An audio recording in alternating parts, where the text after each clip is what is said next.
Hey guys, welcome back to the show. Today, September 10th, 2019. We're in news show 107. As always, the news is sponsored by camerastore.com that have actually just surpassed 7,000 items in their store. So pretty cool that they have so many. They were up to around 5,000 when I started collaborating with them, and they sponsored this. So it's nice to see them pushing more items into the store. Also remember that they ship almost in 24 hours all around Europe, and for like 2 to 3 days all around the world for like 20 euros. So it's very fun and easy to buy. Actually, I have a video I'm still working on, which I bought a camera, sent it to Miami, and was going to do a review. Got to finish it up, but it took I think 48 hours to get there, just so you guys see. So yeah, let's get back to the news. Japan Camera Hunter has come out with a secondhand camera store guide. So all of those you who know Bellamy, he runs JapanCameraHunters.com store. His website, content. He also is a personal shopper if you want. He's also a personal seller if you want to sell. But it's great that he gets hundreds probably of requests of where to go in Japan to buy cameras when you visit Tokyo. So he's made a complete list of Tokyo stores for all those guys that are curious. I myself haven't gone to Tokyo, but I've heard it's pretty much the film mecca. So that's pretty cool. Also, I just remembered, Camera Rescue is going to be going to Japan in like a week, 10 days. He needs all sorts of connections and people that want to meet and things that maybe he wants to visit, repairmen, whatever. So if you know anything of that, go to Camera Rescue Instagram account and contact them, because they could do with some help. They're awesome people. Yuho, who's going to be going, is a personal friend of mine, and if you are in Japan, try to meet with him for a beer or coffee or anything. Finnish people love coffee, so enjoy it. Just remember that. Then I found, back to the news, I found another website which is called Film Types. And there was a film dating website a while ago that was out, that was pretty cool. That you would say what kind of film images you liked, and it would tell you what film was for you. This is more like a resource, a visual resource of what films there are and what to expect. They still don't have all the films. Of course, there's a lot of film in the market now. But there's a lot of them, so you can check, and they have pictures from Flickr. They have some video reviews and stuff like that. It's pretty cool. So it's filmtypes.com. I'll leave the link below if you want to check it out. But it's always cool to see, maybe you want to try a new film and you want to see how it kind of looks. You can check it out there. Then from our friends at Thio, we have the Darkroom Cookbook Edition 2. Steve Anchel probably is the author of the Darkroom Cookbook, and he's coming with the second edition with a bunch of new recipes, updated information of the things that are going on in the film industry, which is great to see. It will be coming out very soon. I'll let you know as soon as I know, but there's this link at Thio where you can see what's coming up. It's started by himself, so if you want to ask him something or want to get ahead and pre-order, you can do it there. Then we go on with news about the Hc110 by Kodak, and thankfully the Film Photography Project has done their own testing to compare the old formula to the new formula, or the new product compared to the previous product. I've heard that both are going to be around at the same time, so I don't think they'll be new and old or European and American like they used to be, but just in case, we're going to call it new version or USA made, and the European version European made. But they'll be probably both sold in America. I don't know if both will be sold in Europe. But the new one, as we've talked about, is a bit more liquidy. What I've been told is that Hc110, the old version, was made without water. There was no water in it. That's why it would last years, open or closed. And the new version has a bit of water in the mixture. The formula is supposed to use the same. Yes, the chemical properties and whatnot supposedly, or the ingredients, a little different, but it develops the same. That's what Hc110 says. Film Photography Project says.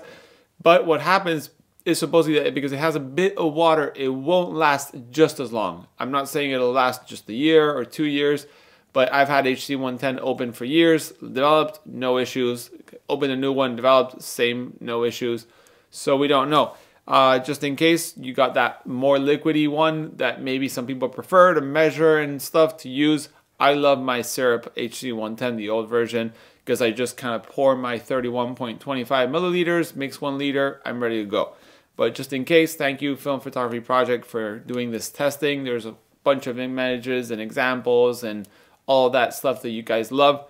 Go check it out at their website. Plus their podcast, I'm sure they've talked about it. I haven't listened to the last one, but I'm sure it's there. Then we have news from Rezivot. Okay, I've been talking a lot about Rezivot making the Polaroid project or Polaroid originals back for the Mamiya Press first, then the Mamiya RB. Now they finally said that they're ready to make the RZ67 version. As always, remember this is made out of the Impossible Instant Lab, so you need that and then send it to them and they, you know, refurbish, transform it to a Mamiya RB or RZ or Press. But it's going to be happening soon. It's going to take them to 3 to 4 months.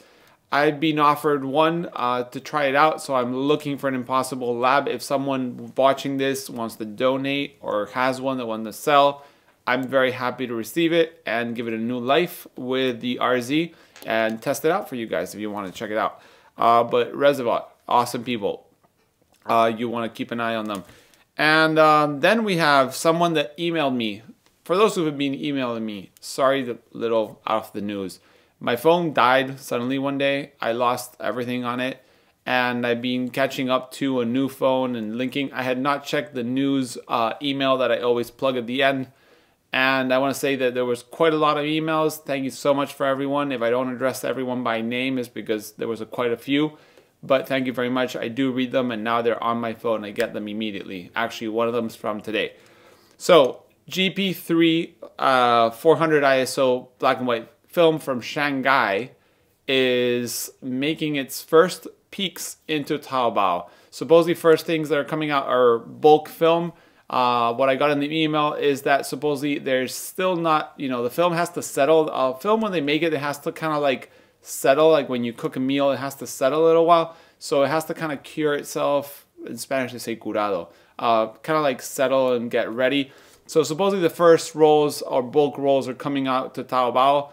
The first canister 35 will be coming once the film is, you know, ready to be put into canisters and sold. Don't understand what it means, because if it shouldn't be ready, I shouldn't see it in bulk. But just in case you want to test something out and maybe it's 90% as good as the new, final product, you want to buy it and test it, you can buy GP3 from Shanghai in ISO 400 black and white film. Then another reader, not reader, sorry, sent me, there's a new Kodak camera, a film camera. And this kind of got me by surprise. I read the email, I was very curious. It's a Kodak M35 altogether camera. And it's sort of like a disposable camera, but it's reloadable. And that's something that I love, because disposables are fun. We all know they're fun. They're coming back in a way. You see bigger YouTube channels making videos about them, some other film channels making videos about them, and great content coming out of disposables. But to me, it always feels like that's just going to be ending up in landfill. So already having a hobby or, you know, a passion on photography that produces a lot of residue, you know, the canisters, the little things, kills me. But seeing disposables being used and thrown in the trash or recycled, whatever way they recycle, which some countries don't even, is hard. But this is Kodak's M35. I hope it makes it all over the world. It's a little kind of like disposable camera, but it's reloadable. It uses, I think, AA's. It has like a fixed lens with a fixed focus and all this, just like disposables. But you can reload it, which I think is amazing. I don't know the price. I'm going to try to get my hands on. I've seen that it's probably selling in Asia right now, but hopefully we'll see it all over. And Kodak, I'm sure is not making it in the US, but wherever they're making it, they bring it all over and we can all buy it. But I love the idea of a disposable that is reloadable and you don't get, you know, short-circuited with the flash stuff inside the disposables. Then we have news from Adox that came out with a Theo Clear product that supposedly reduces by 50% wash water for, I think it is paper if I'm not wrong, and is also eco-friendly for disposing. So that's great news. Again, Adox always looking out for us in the darkroom with chemicals that are eco-friendly and you know, better and improve things in the darkroom, which is amazing. Then there's a large format lens, which you don't see a lot of new lenses coming out, made by actually one person that's my friend on Facebook called Tree Tan, and he's made a fine art lens. It's huge. I don't know the focal length, but I'm guessing it's around 20 inches or 24 inches. It has aperture scales and all this, and he's made it himself. I think his profession is something to do with eyesight, so I don't know if he prepares glasses or stuff like that. But he's made this lens, and it's a limited edition. He's made a couple of them, but I'm going to leave the link below to his Instagram or his Facebook if you want to order. Maybe you can still go for the first order, but it looks amazing. It's basically made for ultra large format shooters, collodion and all this, but it looks really good. Then we have news about the Panomicron project by Oscar and Alwison, also a good friend, with the Rhodium camera. The Rhodium camera is a Polaroid land camera. He's upcycled it to use 4x5 film. It's not the first person doing this. There's been multiple in between. There's Chamonix with a Sabre camera, which is a high-end one. But Oscar has made these files, 3D printed files, available to everyone. So you can download them and print it yourself, or you can download them and order the prints. But the back is basically a 4x5 standard back that will take, you know, one 4x5. And then the lens, of course, is going to change it. He was telling me that he's even made his own cam, so the rangefinder is accurate, which is really cool. But if you want to check it out, it's a really cool project. I'm really tempted about making myself one of these. I love 4x5 kind of point and shoots, and having a rangefinder 4x5 that is lightweight and kind of foldable like a Polaroid land. I think it's based on the 360 model from Polaroid, so you can start looking for them on eBay. And yeah, pretty cool to see. Can't wait to have one if I can build myself one. Then something that someone also sent me, which has not much to do with photography as film, but it's kind of a nice hybrid, is digital scanning with phones, with you know, digital cameras. All this is becoming a really big thing. And Moment, which is a lens manufacturer for phones, so they make little add-ons for your phones, has made an article on their blog, I think September 5th, where it shows how you can scan slides with their macro lens, which has to be used on their special phone cases, so they click and all this. It has like a little mount, but you can scan slides with your phone.